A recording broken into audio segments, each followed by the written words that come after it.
ჩვენ ხო ვიცით, რომ მეგობრები გველოდებიან იტალიაში. ახალი წელი უნდა მივულოცოთ, ხო იცით?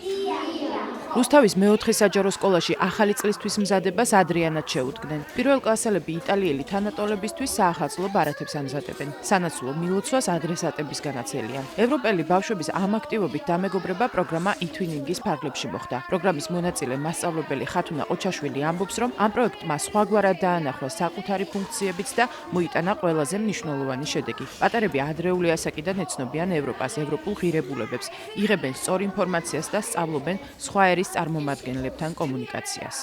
ამ პროექტმა გამზარდა როგორც პედაგოგი, მასწავლა ძალიან ბევრი ინსტრუმენტი, ზოგადად საზოგადოებასთან ურთიერთობა, უცხოელ თანამშრომლებთან ურთიერთობა, მასწავლა როგორ ურთიერთობენ საზღვარგარეთელი მასწავლებლები საქართველოსთან და ზოგადად გარე სამყაროსთან. ბავშვები აღიქვამენ, რომ საქართველოს გარდა სხვა სამყაროც არსებობს, სხვა ადამიანებიც არსებობს, რომლებთან ურთიერთობა შეიძლება პოზიტიურად ითვისებენ როგორც ტექნიკურ უნარებს, ისე სათანამშრომლო უნარებს, ურთიერთობებს სწავლობენ ერთმანეთთან, ზრუნავენ მათზე, ცდილობენ რომ აჩვენონ ქართული კულტურა საზღვარგარეთ და ეს არის მათთვის ძალიან მნიშვნელოვანი ღირებულება, იმიტომ რომ შემიძლია თქვა არის ძალიან ბევრი ადამიანი, რომელსაც არ შეუძლია უცხოელთან ურთიერთობა და ბავშვები უცხო ენას სწავლობენ უფრო მეტი ხალისით, იმიტომ რომ მას ყავს პარტნიორი, ვიღაც ადამიანი საზღვარგარეთ, რომელიც ელოდება შეხვედრას, მასთან უნდა დაამყაროს კომუნიკაცია, კომუნიკაბელური უნარები არის ძალიან მნიშვნელოვანი დღეს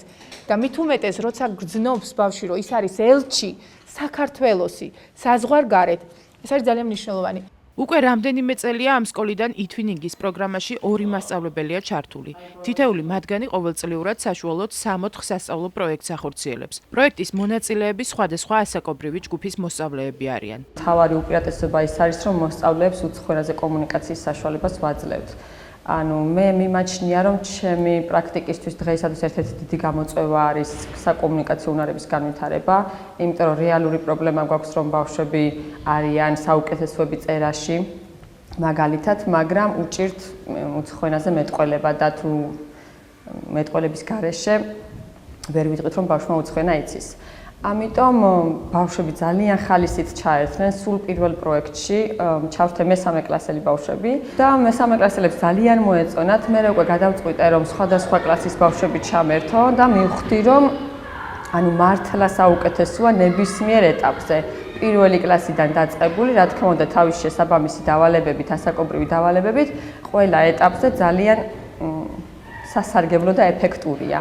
თბილისის 207 საჯარო სკოლის მასწავლებელი ქეთევან კობახიძე ერთ-ერთი პირველია მათ შორის, ვინც პროგრამას წლების წინ შეუერთდა. მასწავლებლის მიერ შეთავაზებულმა აქტივობებმა თავიდანვე დააინტერესა მოსწავლეები. ბავშვების ინტერესმა კი მისი ძალისხმევაც გააორმაგა. თავიდან პროექტები შაბათ-კვირას მასწავლებელთან სახლში იწერებოდა. მერე პატარებიც გაიზარდნენ და პედაგოგთან და ევროპელ თანატოლებთან კომუნიკაცია ონლაინ რეჟიმში განაგრძეს.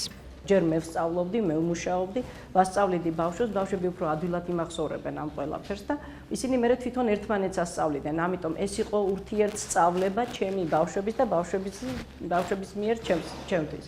ჩემთვის ყველაზე კაი გამოცდილება იყო ასევე ის, რომ ურთიერთობა მქონდა ინგლისურ ენაზე თვითონ ჩემ საკუთარ კოლეგებთან. ჩვენ ხვდებოდით ონლაინ შეხვედრები ქონდა ჯერ მასწავლებლებს, მერე ბავშვებს ვახვედრებდით ერთმანეთს, თუ რამეს ვერ გავიგებდით, ერთმანეთს ვეკონტაქტებოდით და ესე მიხსნდნენ ესენი თვითონ ეს მასწავლებლები ყველაფერს და მთლიანობაში ძალიან საინტერესო ურთიერთობა წამოვიდა და იმდენად საინტერესო, რომ დღესაც კავშირი მაქვს ამ მასწავლებლებთან. ძალიან ბევრი რამე შევისწავლე კომპიუტერთან მუშაობა, სხვადასხვა პროგრამებში. ასევე გამოკითხვაში თითქოს დავძლიეთ სიმორცხვის ფაქტორი, აღარ მქონდა იმდენად ძალიან საინტერესო გამოვიდა საერთოდ. მე ძალიან ვისიამოვნე ამ პროექტებით. პროგრამა იტვინინგი ევროპელ და ქართულ მასწავლებელთა დამეგობრების მიმართულებით 2013 წლიდან მუშაობს. ამ ხნის განმავლობაში პროგრამის ფარგლებში ათასობით პროექტი შეიქმნა. მომავალი წლიდან იგეგმება, რომ პროგრამას ეროვნული პროექტების მიმართულებაც დაემატოს. დღევანდელი მონაცემებით პროგრამაში ჩართული არის 350 მასწავლებელი 188 სკოლიდან და დაახლოებით 1000-მდე პროექტი განხორციელდა, სადაც ქართველი მასწავლებლებიც იყვნენ ჩართული. აქედან 400 პროექტი გააქტიურდა 2016 წლის განმავლობაში. ხმელთაშუაობაში. მასწავლებლები, პროგრამაში ჩართული მასწავლებლები არიან სხვადასხვა საგნის მასწავლებლები, თუმცა გამომდინარე იქიდან, რომ პროგრამის მთავარ სამუშაო სივრცეს წარმოადგენს ელექტრონული პორტალი, მათ მოეთხოვებათ უცხო ენის და კერძოდ ინგლისური ენის ცოდნა გარკვეულ დონეზე. ამ ფაქტორის გათვალისწინებით პროგრამაში ძირითადად ერთვებოდნენ უცხო ენის მასწავლებლები.